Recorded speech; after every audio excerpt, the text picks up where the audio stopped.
So, good morning, folks. My name is Lyndon Braffett, and I am the founder and CEO of a company in the little island of Trinidad and Tobago. The name of the company is called OPAAT-SWY, and we have a number of different things that we normally do in our particular space. But of course, one of those main things is that we are HubSpot partners here within the Caribbean region.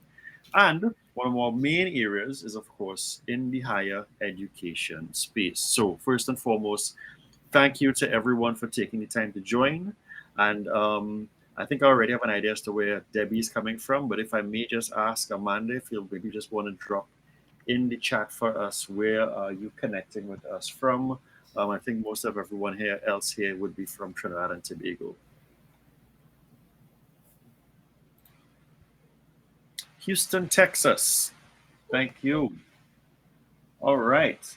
So in today's conversation, so let me just say it like this. One of the main objectives when we applied to be HUG leaders for the higher education space, one of the things that we wanted to do was definitely a lot more awareness to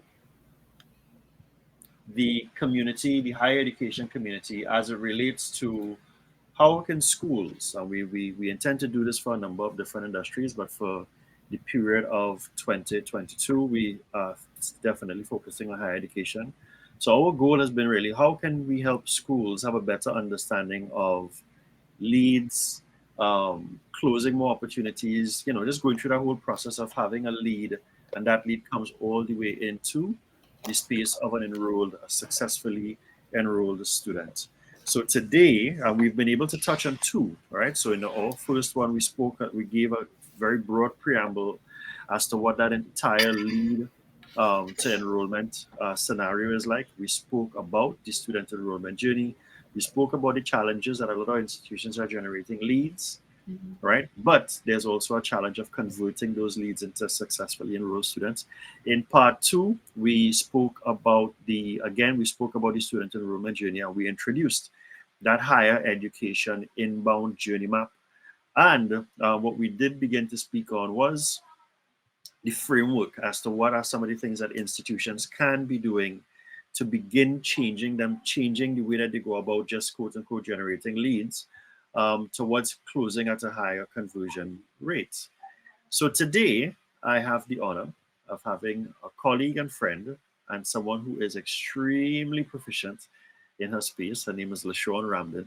LaShawn is the general manager for Randin Consultancies.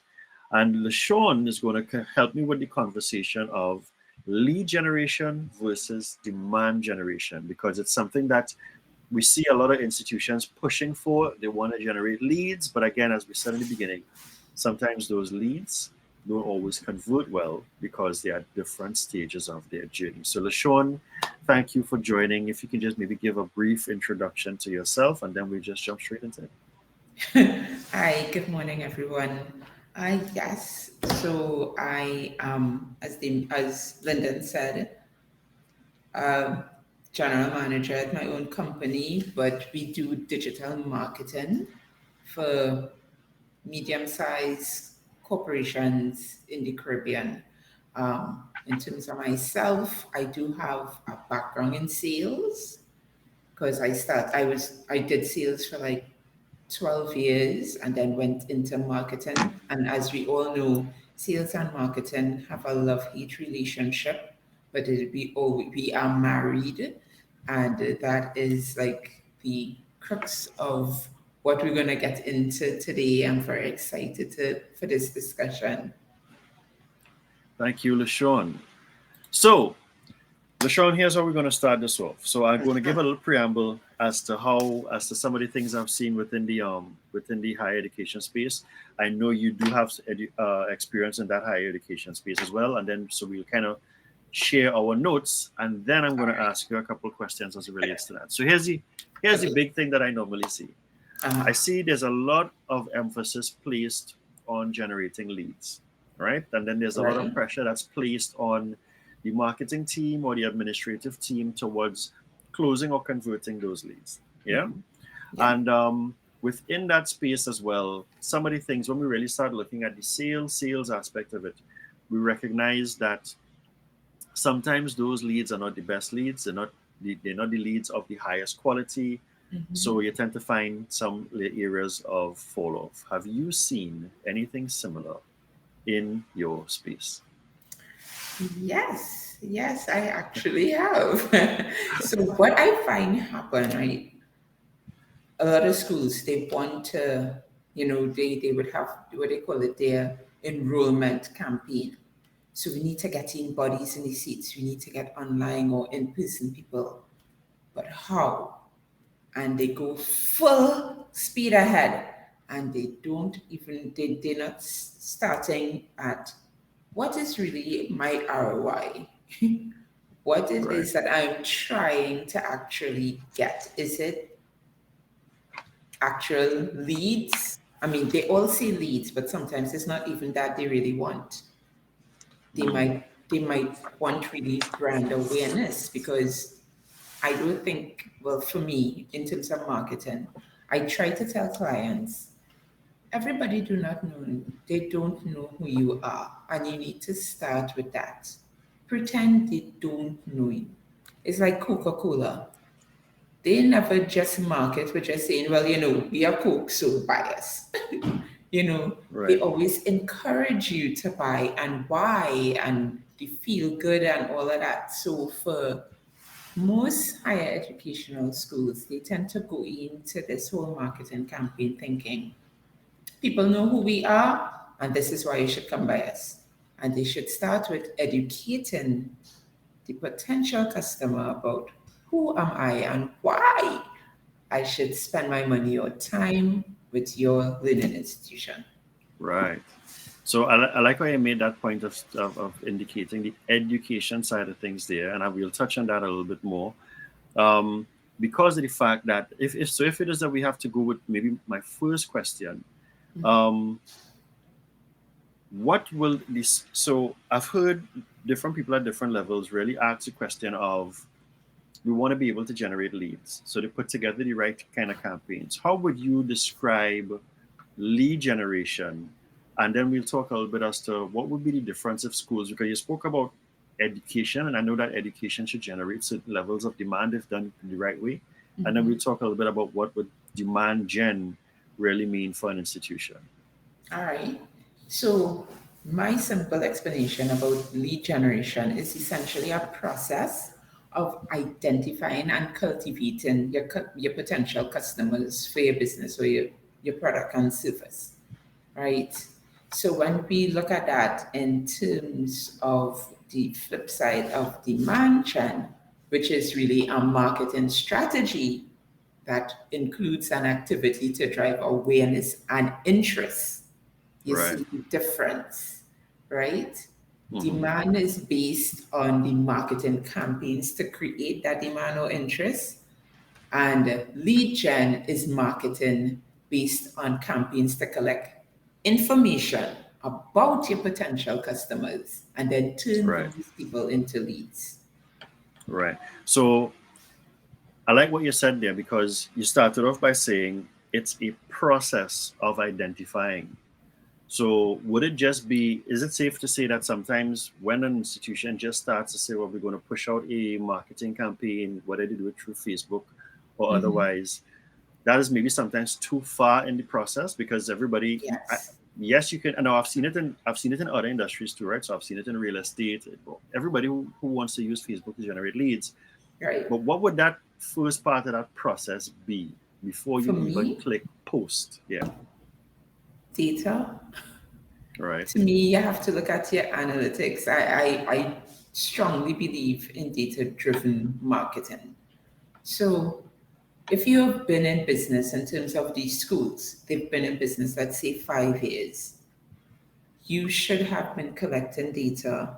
Even if you didn't collect it, you should have a pretty good idea of the types or the kind of clientele that comes to your school, and use that data to then start the process of again identifying and cultivating those similar potential clientele to your school, instead of just saying we want everybody.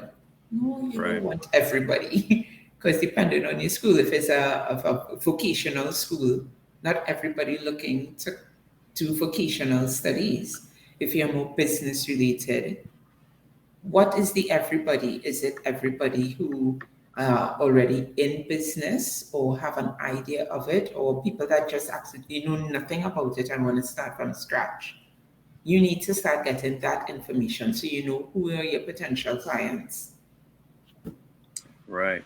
So what you just did there is that you moved from one getting the data and are now allowing the data to create a signature or a template of your Yes, potential customers, yes. right? And I will say in this instance, your potential students. So I'll say I will just maybe make a note of how you didn't say it like this, but I just make it as maybe step two.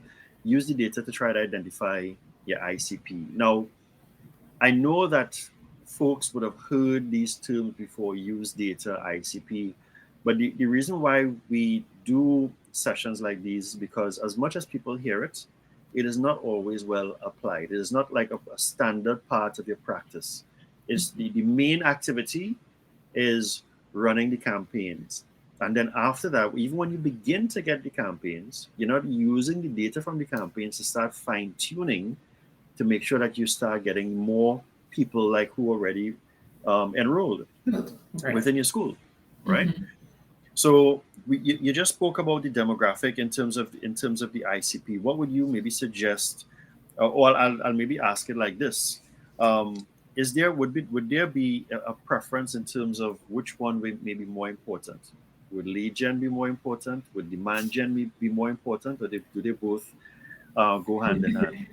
Um, all right, so I'll start with this. First thing, lead generation actually consists of one on one targeting, Mhm. consistent messaging across multiple channels, a Right, focus on educating your customer, and cultivating meaningful relationships. Right? right, Good. right, Demand generation.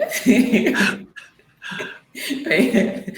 Demand generation have some other key tactics, which is web insight and inbound marketing, content right, marketing, social media engagement, lead nurturing, lead scoring, measuring and optimization, and right, sales and marketing alignment. The right. school needs to understand, do I have manpower to do X It's or right, do I have manpower to do Y? And the manpower, which one can I execute best? Because there's no right and wrong. Is you have to right, decide in terms, well, for me, which one would work best for you. If it right, and I want to say lead generation is the best one for schools because of that personalized touch. That one, well, what it should be one on one, and then cultivating that relationship. Because remember, this person going to be at your institution for at least a hmm year or more, right, right? Where hmm demand is basically, oh, you know me, you get right, and it's very impersonal. right. So that is what I would say. Well, I hear what you would say, Lyndon. So I would say so I've given this a lot of thought and I see one supporting the next, right? So I think you can generate leads with the higher, so yes, definitely we're going for the leads, but because the leads, and I'll maybe share this on the screen as well, right? So but because those leads are going to come to us at different stages of the journey. This is what we started to talk about in our last. Just want to make sure you guys are seeing the screen, right? Got you, Because right? those leads are going through different stages of their enrollment process, Mm-hmm. right? The school should always be working exactly what you said as it relates to demand by creating that demand, by implementing that demand generation strategy, because there could be a lot of people who are doing the research, they're doing the outreach, but they're not ready. Because remember, okay, someone who's doing their master's as opposed to someone who is doing a degree that just left from school, their timelines may be shorter. The person with the degree that just left from school, they're ready to move from secondary school or high school straight into or college, whereas Right. opposed to someone who is a more mature student, right? Their process might be a year, 2 years, because there's funding. A master's or a degree may carry a high price point, so Right. they may be looking a whole year ahead. So exactly when you spoke about scoring, when you spoke about nurturing, I felt that that was such a excellent point, because the strategy in demand generation supports bringing leads, but those leads, when they come to you, the leads come to you at a higher stage in the process, because you Right. did you did speak um, you did speak on the AIDA principle: awareness, interest, desire, and action. So if it is that you would like, if institutions would like to have students, yes, they're going through the process of building on the awareness, which most of them seem to already have already. Right. But you now want to be able to now push that awareness forward to build on the desire and the action, so that when they do come to you in this contact stage, which is what the fourth stage, Page. then they already come into you with 80% of a decision that they're already interested in this institution. That's what I'm thinking. Yeah. Okay. Yeah. And and back to lead generation, and what I think is one of like a challenge there Hmm. when you're implementing the process is often the different objectives and KPIs of the marketing and sales teams. I've Right. heard that a lot in terms of tertiary educational schools. Now, marketing teams, um, they set a cost per lead target for their marketing efforts, right? Yes. That incentivizes them to generate as many leads as possible within the marketing budget they are given. But on the flip side of that, the sales teams, and as if the school have a sales team, but we'll get to that.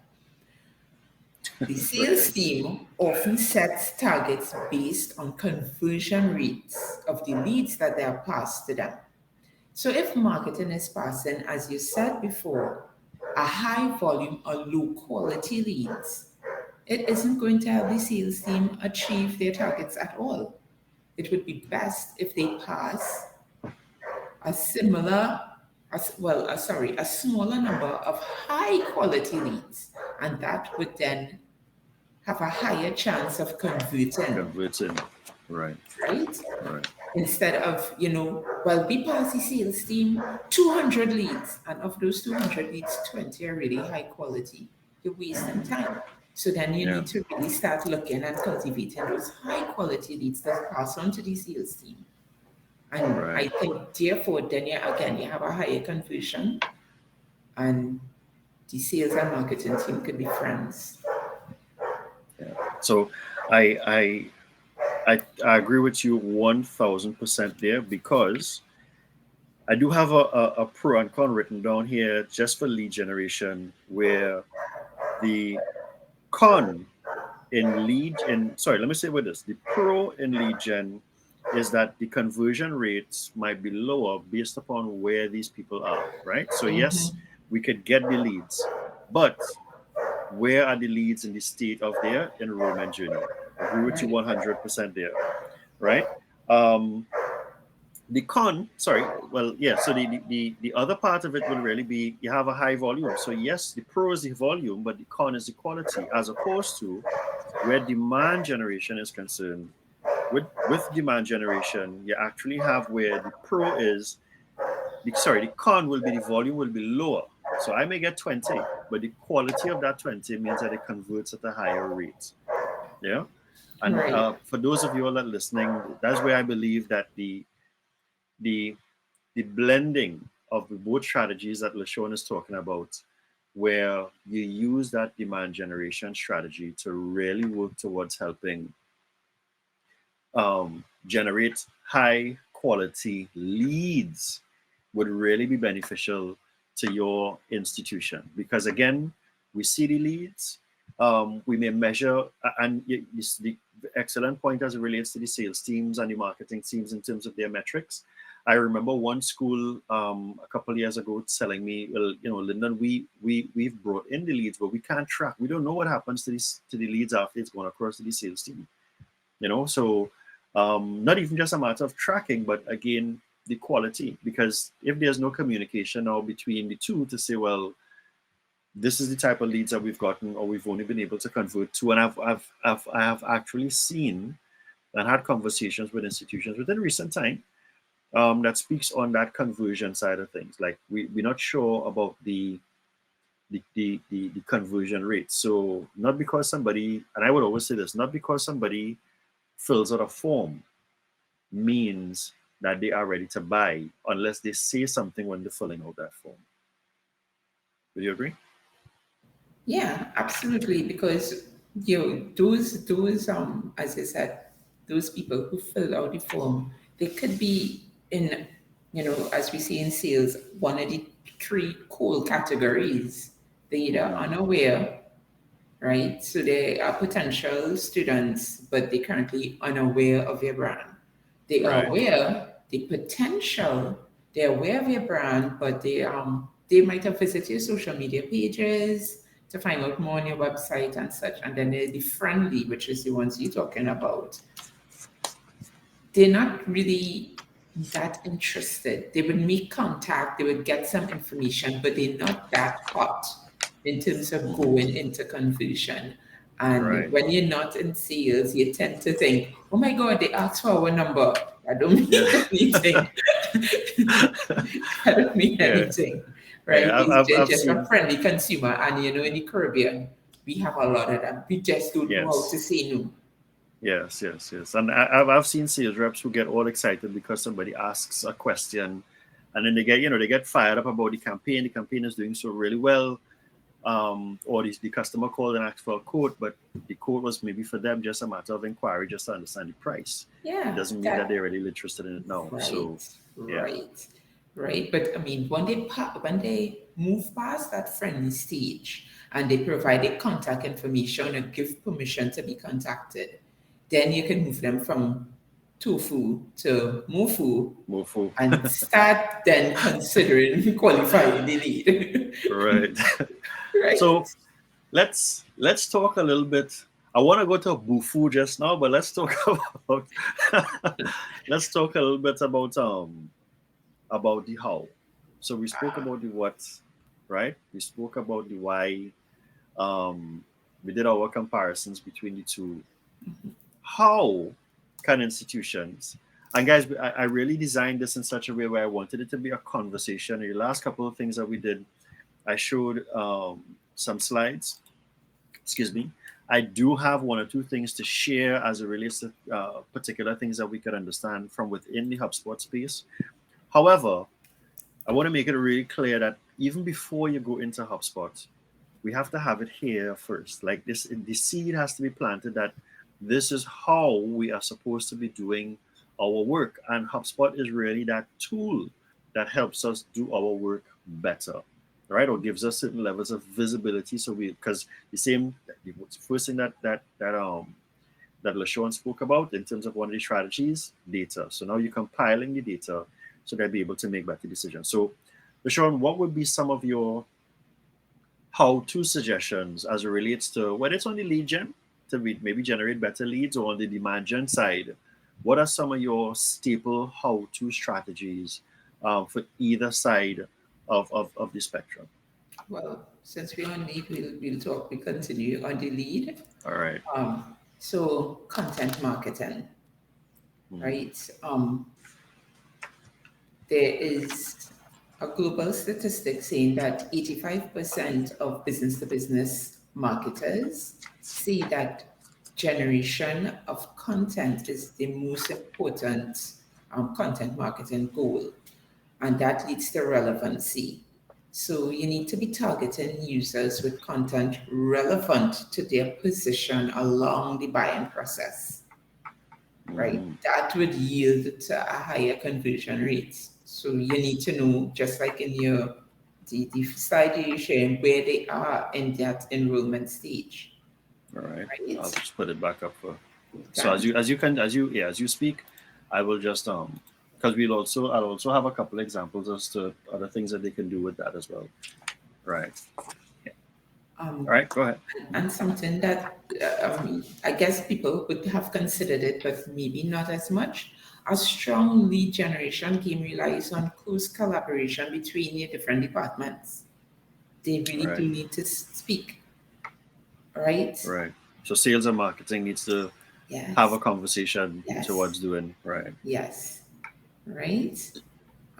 Nailing down your key metrics like ROI can Mm-hmm. be a bit tricky. So, for example, does the ROI and lead generation only include revenue from new customers, or Mm. are you looking at lead generation holistically to include customer service too? Does your Mm. ROI include revenues from upgrades or cross-selling to your Cross selling. existing students? Because not all schools they provide an degree Degree to courses, master's program or right? stuff like that. If I Right. have Right. short, if I have like 2 week courses and stuff, can you cross sell those same customers that are in the school?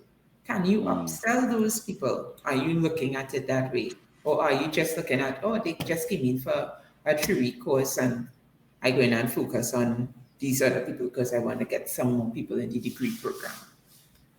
Right. So if I'll just allow me to just touch Yeah, on that. So you're basically saying that based upon the, let's say, the short course program someone comes to, you can maybe try to find a way to nurture them towards a degree or a master's, yes, because so you're moving them from short course lower revenue to now into either a degree or a diploma, into a degree, into a master's.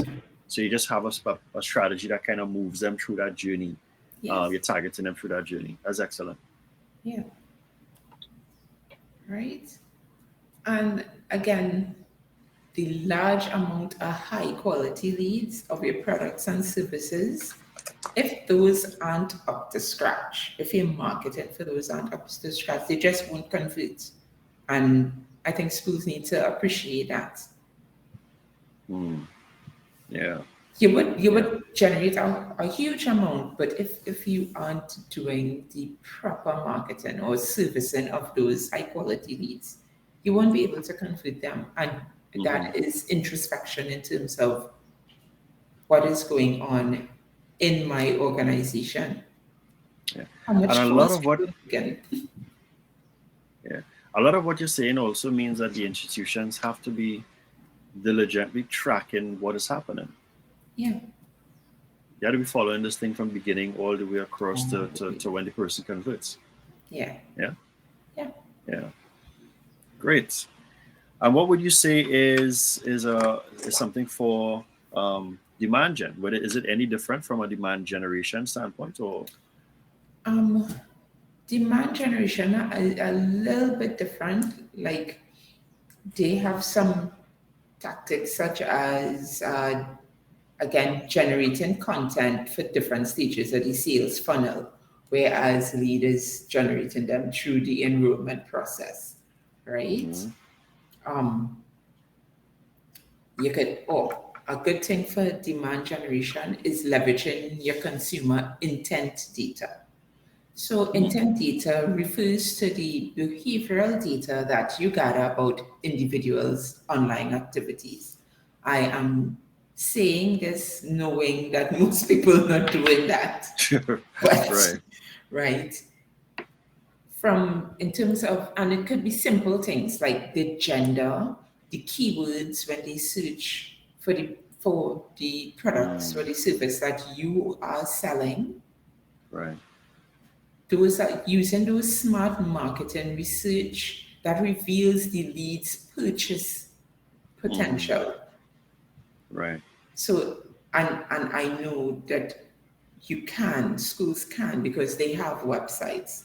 On your websites, they have analytics, and it will Right. tell you what are the keywords that got these people to your site. To your site. Yeah. And you could Yeah. use that data to then make decisions or, data driven decisions for your marketing.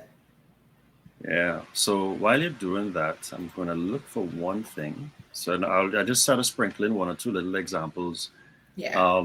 that speaks to what you was talking about, right? So the point that LaShawn just brought up there, even within HubSpot, You do have the ability of doing certain things like lead scoring. So you get the ability of measuring someone's activity across your website, through your social platforms.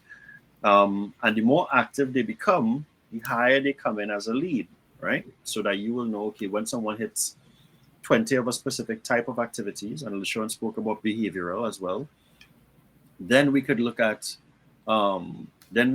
maybe reaching out to this person. So you can now use your CRM, or in this instance, of course, HubSpot. Um, you can now use your CRM to help give you that data. So there's something that LaShawn mentioned that I want to bring to you all, that kind of that HubSpot does extremely well, and it's something that I didn't know until I actually saw it. So let me just find the respective blog. Value.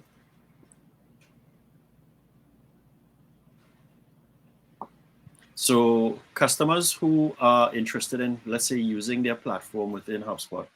So I'll put this here for now, right? So based upon the content that you generate, um, and how you do your SEO, etc., and I'm no SEO expert, that's all in LaShawn space, right? What you will find, yes, what you will find is that even with using HubSpot, HubSpot gives you the ability to understand certain things. So this is a blog post that was written, and within the blog post for this month alone, this blog has received an exceptional amount of traffic, 1,223 views, and interestingly enough, 2 form submissions, which means people converted, which one person would have been an existing individual. So I would have, this blog in itself generated 1 new contact. Now, there are other things that I could do with this contact, which means I could monitor how often this new contact or anyone who comes to this page that would have converted on a form, how many times did they come back. But here's the interesting thing that LaShawn mentioned that HubSpot does really well. But you can also get this in your, help me here, LaShawn, is it Google Content Manager? What is the correct name? Yeah, it's Google Content Manager. Content Yeah. Manager. All right. So if you look here, this particular blog post, learn 5 value proposition categories and how they apply to sales. These are the things, these are the queries that people have been actually putting up. So the reason why I'm sharing this is because this particular blog was written over a year ago, but it's been getting a lot of traffic over the last 2 months, where it's now my best performing blog. Schools can do things like this to start generating content that matches the interests. Here's the interesting thing, and I'm not sure if I may be able to show it here, or maybe I might be able to show it here a couple of times. I may have one example, right? So most of the institutions that I've actually been visiting, if you all can look to the right-hand side, this particular blog have been schools. So yesterday I saw the University of Bedfordshire. Before I saw the University of Cambridge. Today it's the University of Selangor. But they are all on this particular, right? And again, I'm not targeting them, but they are finding the blog and people are visiting the blog page. And the blog is getting a lot of traction or traffic to the point where it's been able to generate not just views, that views is fine, but it's been able to have now people can now subscribe on the page because there is a call to action there.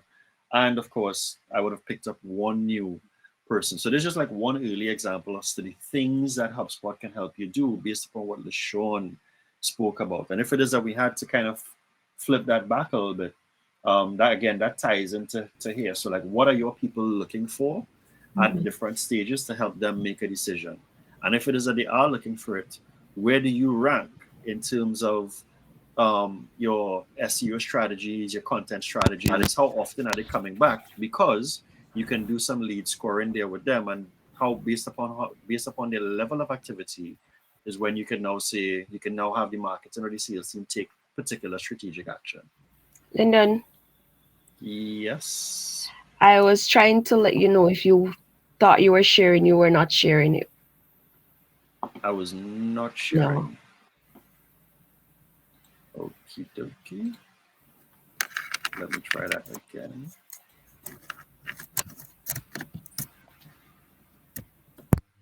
Am I sharing now? Yes, seeing Yes. that. All right. All Perfect. right, Thanks, good. Lois. All right. So what I was just sharing with you all here is that the traffic from this particular blog, right, What has I been like, if I could interject there, Lyndon, if what I like sure. is that the entrances, so the page views and the entrances are pretty high. So that Mm, means that whatever was the keywords that had people find this page, then you can see, and just like for schools, you can create content around those keywords because that is basically meeting the customer at their time of need. right. And the keywords that I was talking about, HubSpot actually tracks those keywords. So if we go to search queries, this is them. Right. Right? So value Okay. proposition, five value proposition. So again, for Cool. institutions looking at using HubSpot, I mean, this is also comes up in your Google Tag Manager, but it's there as well. But this is how HubSpot can help you understand how are people coming to your site, and if you do have the right thing. So we do have a call to action on every one of our blog pages. You will get people converting. As I said, we have two form submissions. One will be a reconversion, which is an existing individual, and then this would have been for somebody that's new. Well, of course, you actually have your, the time spent in terms of how they read and they review and everything else on the page. Yeah. So, are there any additional hows, LaShawn, that you would like to share?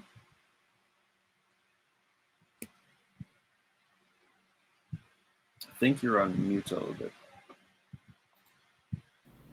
All right. Sorry about that. That's okay. Multi-channel and omni-channel. Mm, So multi-channel marketing is when all the channels available to the customer, but they are not integrated. And that is when your stuff is in silos.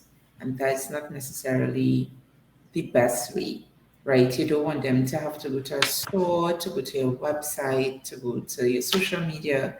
You need it integrated, and that's where omni-channel comes in, where all the channels available for the consumer are connected. So they can find you on any platform that they are on without it being siloed. And an example of a brand who does this really well is Starbucks, because mm, you can go to their website and order, and they just have everything very, very seamless. right, And when it is with a tertiary institution, you need to have that seamless integration for people to find you on whatever channel they're on and at any given time. Because great, customers tend to feel that when they can't find you on one place, that you're not around. Now, that's not to right, say that you're supposed to be on every single social media platform. right, You need to just find your tribe. But when you're right. on that platform, be on the platform. Be present on the platform. Be All present right, there. all right. Yeah. I like that. So I do have something here as well, and maybe we can touch on it a little bit, which kind of touches on different things that they can do throughout the different stages of their enrollment journey. So we have the student enrollment journey up to the top, Right. and you have, of course, a little bit of your sales and marketing strategies in your second row. But remember, you were talking about then the content strategy, the third. What we have here in terms of the sales and marketing strategies, I have it sort of blended here, where based upon stages, whether it's lead generation, demand generation, or just in support of the conversion, these are some things that organizations, if we're just paying attention to the fourth row, the bigger one, the biggest one, where we have things like blogs, SEO, socials, webinars, and I think again you spoke about your omni-channel, right, or your multi-channel. For me, this is maybe my representation, a little bit of a multi-channel approach. You could let me know Hmm. if you agree or otherwise. Yes. Um, but but yeah, these are some of the things that schools could be doing at different stages, and the content. Would the content be the same, LaShawn, or would it vary at each particular stage within the journey? Or should it vary? Your content actually should vary a bit and not drastically, right? So you want to be saying the same message, but it's in different ways. Right. You got, so on Instagram, if you're using Reels, you're saying the same message. What I don't like is, and I guess it's a pet peeve for me, if you put up the post on Facebook, then you just put the same post on on LinkedIn and the same, that annoys me to no end. Oh. Okay. I'll stop doing that then because I. You want to say the same thing, but in a different way, Right. right? So if it is that you're speaking on your inbound marketing framework and you put this chart on Facebook, Mm-hmm. on Instagram, you should be pulling out and saying, this is the top 5 inbound marketing Right. framework for marketing and sales, and pull out the top 5 from the data you have and use that in a video or put it in a Right. post. In a post.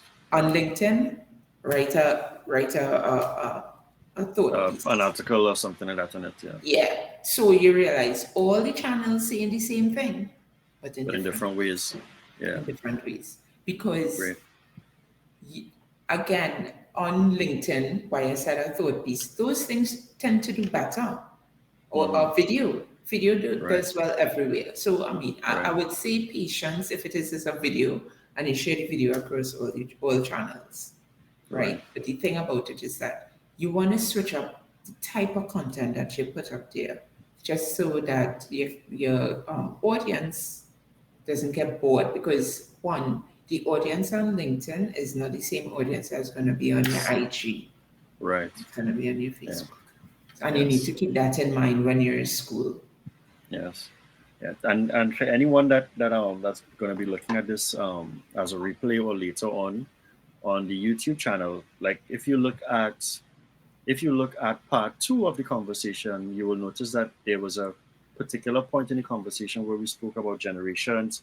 We also spoke a little bit about where sometimes people frequent, and as LaShawn just said, you don't expect to find everyone across all the same platforms. But it doesn't mean that the information isn't important to them. So just find different ways of getting the information in front of them. Very good Exactly. point there, LaShawn. Yeah. Exactly. Yeah. So is there any because these were my two main areas, right? And I think when I looked at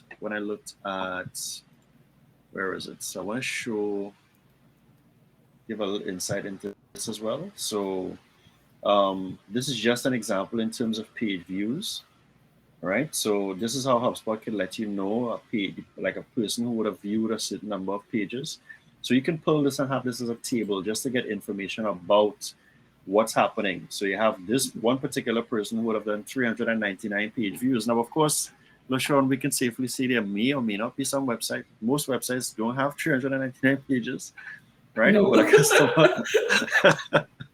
But a customer who is viewing and they would have come back over and over and over, they can rack up 399 page views. So when LaShawn was talking about using lead scoring, right, you can use particular triggers like this. You could build things like these in HubSpot's automation within the workflow. Right, I'm not going to switch around to too many screens now, but I'm just going to explain it. So you can build workflows that that speaks to certain things, right? You can speak to entry and exit points, right? So what was the first page seen? What was the last page seen by a visitor?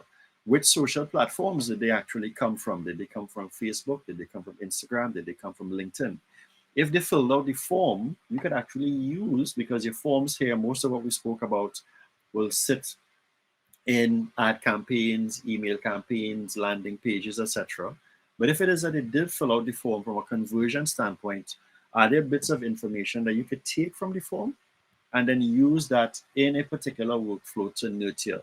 So to give you all an example, and this comes down to when LaShawn was speaking of where both teams come together, right? So if the sales team can say to the marketing team, okay, one of the qualifying questions that we need to have is how soon. I did this for an institution, not an institution, someone in the space of automotive, a company in the space of automotive. And what we did is that we asked the persons, how soon are you interested in purchasing a vehicle? And we had it from this month, in 1 to 3 months, 3 to 6 months, 6 to 9 months, 12 months. And what that did is that it helped the sales team understand what they needed to focus on now.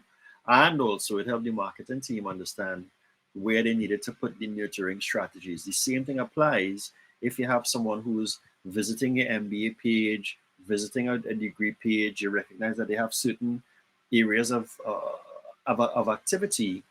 If they fill out a form and you do have qualifying questions like that, like how soon, you can now nurture those people. So you can ask for particular things like enrollment period. Do you want to join in January? Do you want to start enrolling in January? So based upon what they say, you can use your workflows, and the workflows, of course, now you have to have some marketing email content. I don't think we will see, where is it? It would be in this one.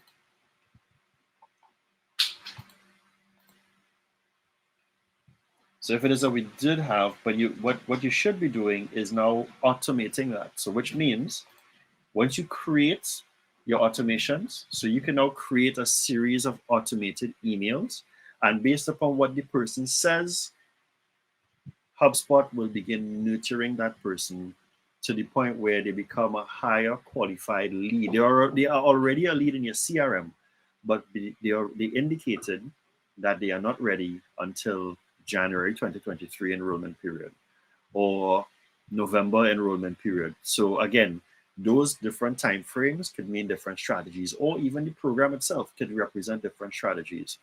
So again, but this is how HubSpot allows you to do that, because again, based upon how they answer and how you build out your form, you can now use HubSpot to start triggering those automations.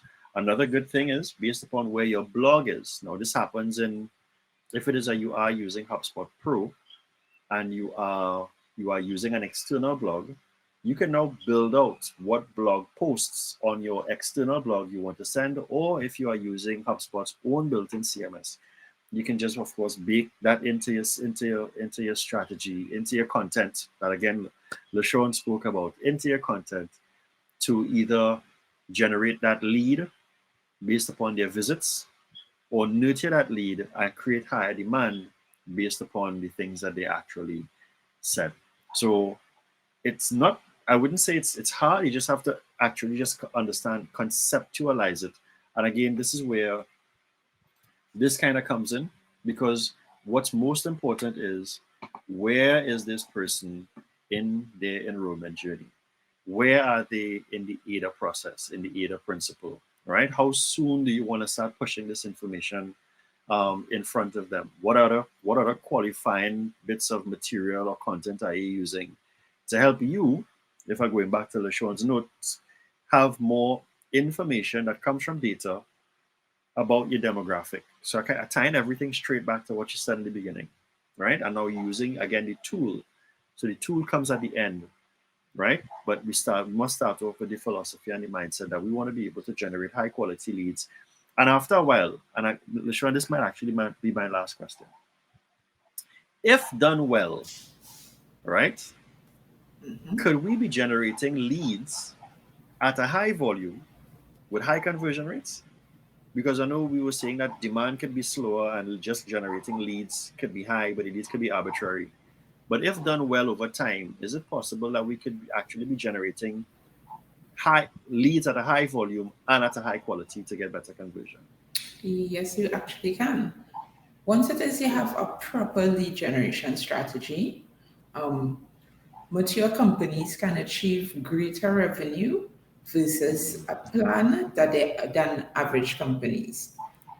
But again, Right, is if it is that they do the work, right? So right, you can have high leads and you can have high conversions. It's not impossible. Mm, right. So I would like to open it up now. If anyone has any questions on what was actually shared, feel free to ask LaShawn any particular questions, or feel free to ask myself. Um, but for me, that's that is the end of our um, third installment as we speak about leads to enrollment. If you have any questions, feel free to drop them right here in the chat. I'll look out for them. I'm not seeing anything in the Q&A just yet. All right. Um, the fourth installment, we'll be letting you all know that's going to be, of course, the third or the last Tuesday in November. We decided not to push it into December for obvious reasons. And what we will be talking about is the importance of student success and how we could be using student success, how you could be using your alumni, right, to help you convert and improve on your lead to enrollment strategies. All right. I am not seeing anything. LaShawn, if anyone wants to get in contact with you, what are your handles? Where can they find you? All my handles are full name, LaShawn Randin. Or you can check out my website. It's ramdindigital.com. All right. You can actually take my number because it's work. All right. Feel feel free to share the number. I'll It's drop it in the chat as well. 1466. 1466. Oh, and I Right. wanted to say one last thing. I know a lot of people are very apprehensive about LinkedIn because it's pretty busy. It's very busy. LinkedIn is actually a pretty good lead generation platform to send people your way. It just takes, again, you putting up the content that is going to get those persons interested. I know Yeah. that a lot of people tend to be like, Facebook, everybody on Facebook. Yes, a lot of people on Facebook, but they're not really doing anything work related. Mm-hmm. So you need to, I would say for schools, you need to choose the platforms that are actually going to help you get those conversions. Right.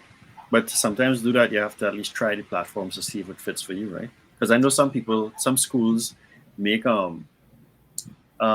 decisions without even making a post.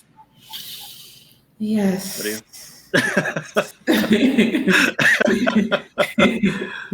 Yes. Yeah, Yes. Yes. I know some schools say no, that's not for us, so we don't fit in that space. And be like, have you I'll, tried I'll tell anything? you this one thing. So, um, earlier this year, vocational school in South Trinidad, they want to try something different. And Right. their idea of different was let's use Instagram. And my idea of different is let's use TikTok. Mm, And right. so I started a TikTok page for them. And it was solely for enrollments because the age group that they're looking for, 18 to 25. Right. And they got 1,700 enrollments. What? Wow. Because you see the same thing you were saying about your next Yes. right. So what the strategy was, let the lecturers speak and let the students who um, had success from the school speak. Right. So all right. So student success. Right. Yeah. Yeah.